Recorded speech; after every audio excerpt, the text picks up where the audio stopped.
fungsi dari merakit ya. Sebelum kita pastikan dan saya menjelaskan, saya ingin mengecek power supply. Apakah ini jalan atau tidak? Kita anggap ini adalah power supply yang baru kita terima ya. Kita akan cek atau kita akan uji apakah jalan atau tidak. Kita gunakan kabel power yang monitor saja ya. Mungkin nanti bisa dilihat. Nah, ini kita sudah pasangkan.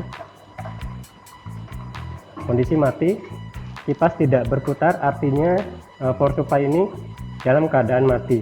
Nah, untuk ngeceknya di sini kita akan coba menggunakan kabel ya. Kabel yang tadi sebelumnya sudah dibuat. Jadi posisi kabel ini ujungnya terkelupas. Ujungnya terkelupas. Jadi kita akan cek caranya bagaimana. Nah, di sini kita akan coba secara langsung. Jadi tidak mesti harus khawatir tersetrum ya. Nah, kita pastikan di sini ada beberapa kabel. Yang terutama kabel hitam itu adalah ground. Ya. Kabel hijau itu untuk on off. Untuk powernya, dayanya, Anda supaya lebih jelas bisa dilihat dari yang pertama kali saya jelaskan.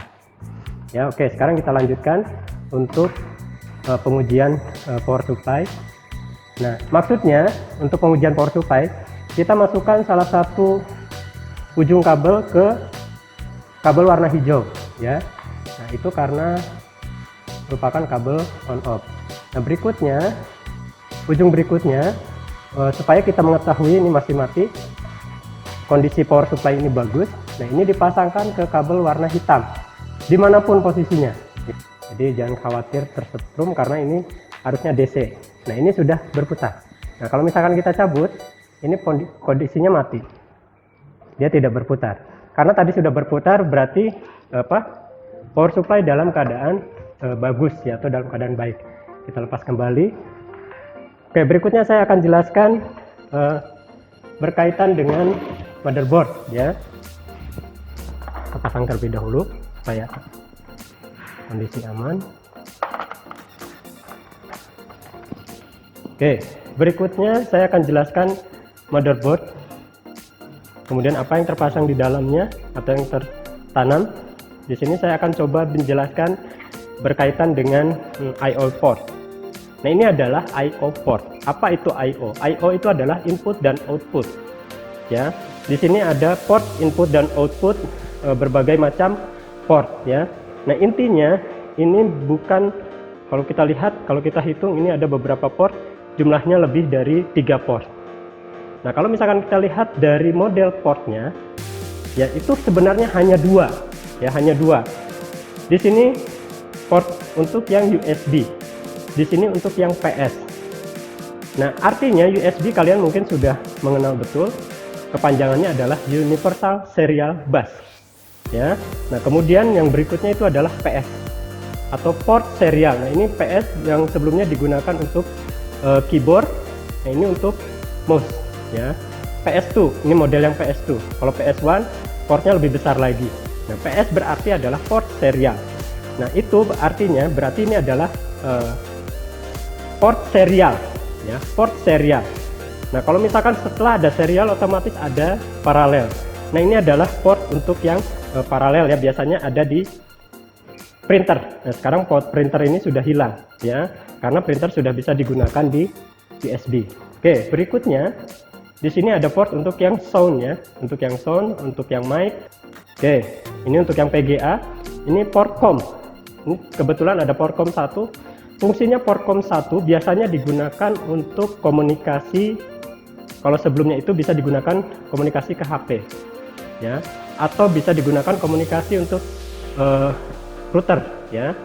Router bisa digunakan di serial COM atau COM 1 lebih dikenalnya. Oke, berikutnya di sini ada beberapa slot ya. Kenapa slot? Karena kita pasangnya slot, atau kemungkinan ada istilah lain ya, tapi saya menggambarkan supaya mudah kenapa slot. Ini adalah karena terpasangnya di slot ya, artinya masuk ke dalam slot perangkat tersebut, tergantung dari kebutuhan ya. Oke, nah sekarang saya akan menjelaskan rincian satu persatu ini port apa dan fungsinya apa, tapi sebelum itu saya akan menggunakan kacamata. Ya, di sini ada port PCI. Kenapa bisa tahu ini adalah PCI? Setiap motherboard, di dasar motherboardnya itu ada tulisannya. Contohnya seperti ini. Ini adalah PCI. Ya. PCI ini biasanya fungsinya bisa digunakan juga untuk sound card bisa, atau untuk VGA card bisa, atau untuk LAN card bisa. Ya, tergantung kita memasangnya apa. Nah, ini adalah untuk yang PCI Express 16 bit. Nah, PCI Express 16 bit ini biasanya digunakan untuk VGA card. Jadi kalau misalkan ingin grafisnya lebih bagus lagi, kita tidak mengandalkan atau tidak menggunakan untuk yang VGA onboard. Ini adalah VGA onboard. Kalau misalkan Anda lebih suka ke grafis, otomatis Anda harus pasangkan VGA card. Ya, di sini juga tertulis PCI Express 16 bit, ya. Jadi lebih besar. Ini adalah 16. Oke, berikutnya di sini ada PCI Express 1 sampai 2. Nah, ini juga bisa digunakan slot untuk telepon, ya. Telepon card mungkin ya. Ini biasanya kalau sebelumnya itu, kalau dulu digunakan untuk telepon yang 0809893 kali. Nah, ini untuk komunikasi internet. Ya, kalau sekarang sangat jarang sekali karena sudah banyak vendor yang memberikan layanan internet yang cukup murah, ya. Nah, ini sangat jarang sekali digunakan untuk sekarang.